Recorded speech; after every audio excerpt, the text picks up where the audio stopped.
Hello everyone, it's Linda from LindaZ in Arlington Heights, Illinois, and I'm here today to show you a quick little introduction to one of our experts on the vinyl on the Scan and Cut.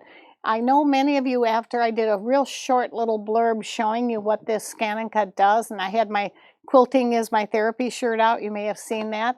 Everybody was asking, which was interesting for me, about vinyl. That was what a lot of people wanted to see. They wanted it on their cups. They wanted to put it on their, some of them had trays that they were giving as a gift with a little cup and saucer. I mean, really cute things, and wanted to know how to use vinyl. So I asked one of our staff members to come in, and today you're very lucky because they're going to show you some information about using this 330DX and vinyl, which is what I have on this spray.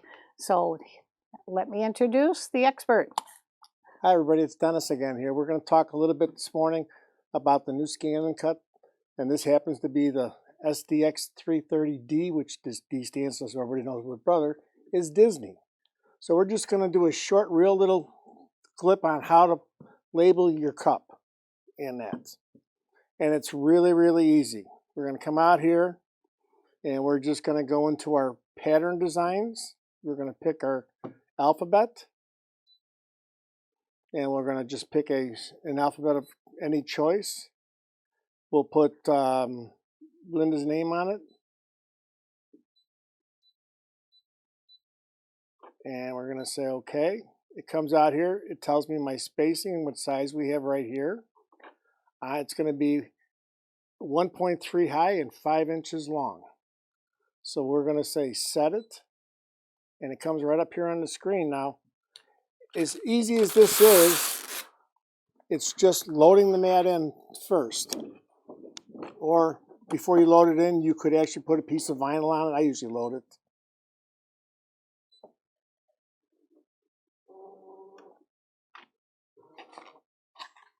And we did one the other day with just one letter, so it's like you can use all the scraps you want. So we're just going to load it up in here. We're going to set it in the center of the hoop, or not the hoop, the mat.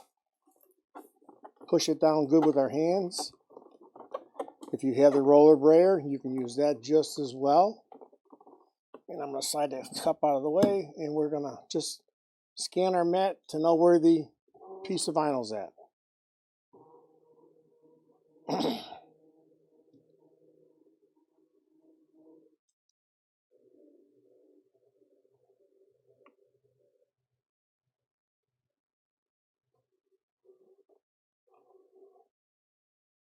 All right, we know where our mat's at and know where our lettering's at back here. So if we grab the lettering, because it's all in one piece, when we bring it out to the fabric, or the vinyl I mean, I really can't, I know it's there because I can see the red box, but I can also go out here, oops, wrong button, hit the wrench, lighten my screen, say OK, now I can see the letters.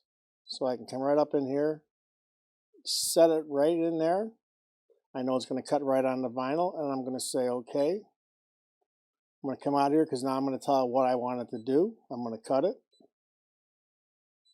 It does its little process. I'm going to go back into the wrench here, which is all your added options. And what we're going to do, instead of doing one here where you leave all this other vinyl or you pull all the vinyl off, we're going to go down the page and we're going to put a weeding box in. And we just have to do say on and then say OK. It processes again. And on the screen, you can see there's a little box right around it now. So you can test it now and go out here and know whether it works or not. Right now, we're just going to kind of run it to go through it. So I'm going to say cut it. My half cut tells me it's on, so it's only going to cut through the vinyl, not through the backing or the transfer portion of it. And we're going to say start. It says it's going to take 1 whole minute to cut all that. Comes across, measures how deep it's got to go, and it knows out here how deep it's going to go.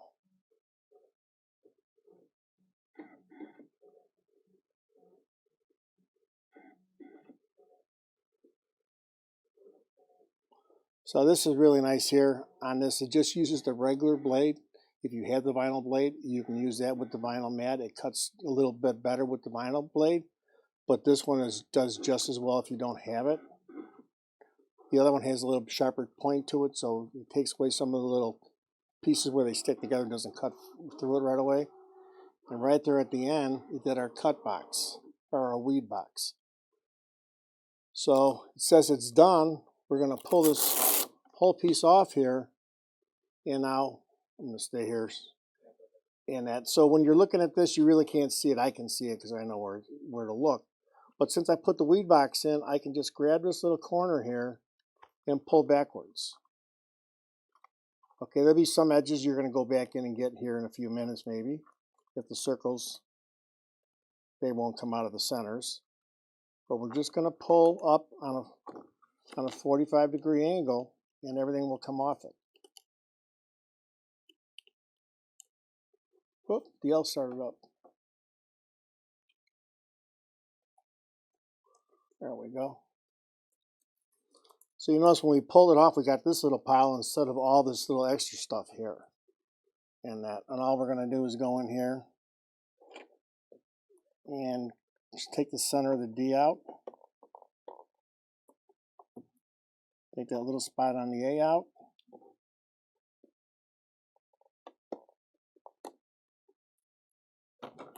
And it shows up.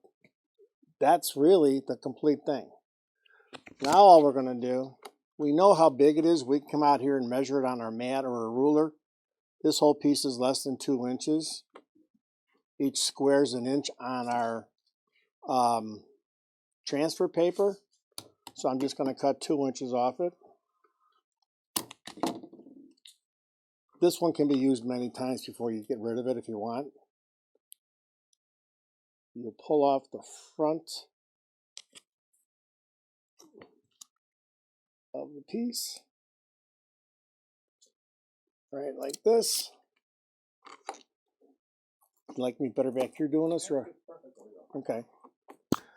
We just stick it down. We're going to take our transfer paper, put it right over the letters, and whatever else is sitting there, it doesn't make any difference, and just rub it down. Because what we're going to do now is we are going to pull Linda off here and slap her on that glass right there. So I got it pulled on, and I'm going to go back and see it's not sticking yet. Sometimes you have to help it up, especially if it's a thinner one, and that's why I use more of a thinner one or not. You see now that I pushed a little bit more, it's coming up. And again, pull that on that 45-degree angle, pulls it the best way you can. All right, there's no sheet there. There's Linda. We'll set this up here. All you're going to do is figure out where you want it on this glass. Where you want it on the glass. Put it down and wrap it around it. Rub it down. And again, 45-degree angle.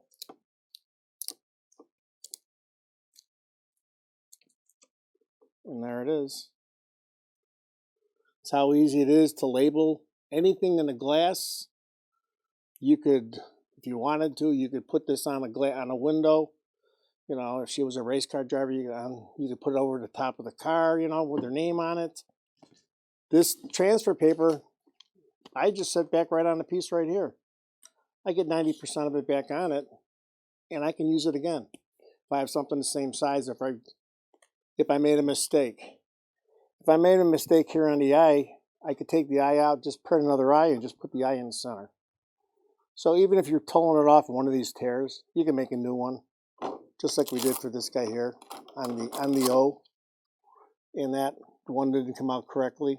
In that, we just redid it, set it right in the center.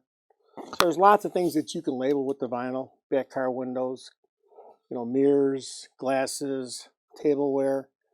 You can stick this in a dishwasher once it sets on here for a while. It's not going to go anywhere. And it'll last forever. So you can do that with, if you got the roller feeder with yours, you can do a roller feeder and make a banner and do that also with it. And put it on cardboard or plastic corrugated stuff to make your own front yard signs and everything, whatever you want to in that. Pretty much That's the whole 9 yards. I mean, you always got scraps. If you wanted to, you could have done it in 2 colors just by putting a different letter out, color for one letter, next one, the next one, and you can pull them off individually and just set it right on it and go away with it. So there's tons and tons of stuff that you can do with the vinyl. You just pull the mat out. I don't know, I've used it one time today. I don't know if I would run home and clean it because it's clean enough, but after about 5 or 6 times, just clean it down, wipe it off, put your plastic in top, and get it covered 90% of it like everything else. And it's good for the next one. We have them at the store for sale. I think they're $9.99 on sale right now. They're usually $11.99. It's a good item to have because what you made there, you can make with, you can do birthday cards, you can do all kinds of stuff. You can still cut your fabric on it. The new one does, I'll show you that too. The new one does come with the new roller blade. And it is actually just a very teeny, right here, little rotary cutter. It takes a little longer to cut your fabric with it, but it cuts those little corners really nice. So it's an option even if you have an older one. It's a kit that you can put into it and use it on your other ones. Pretty much that's about it. I think we're going to come back again next week.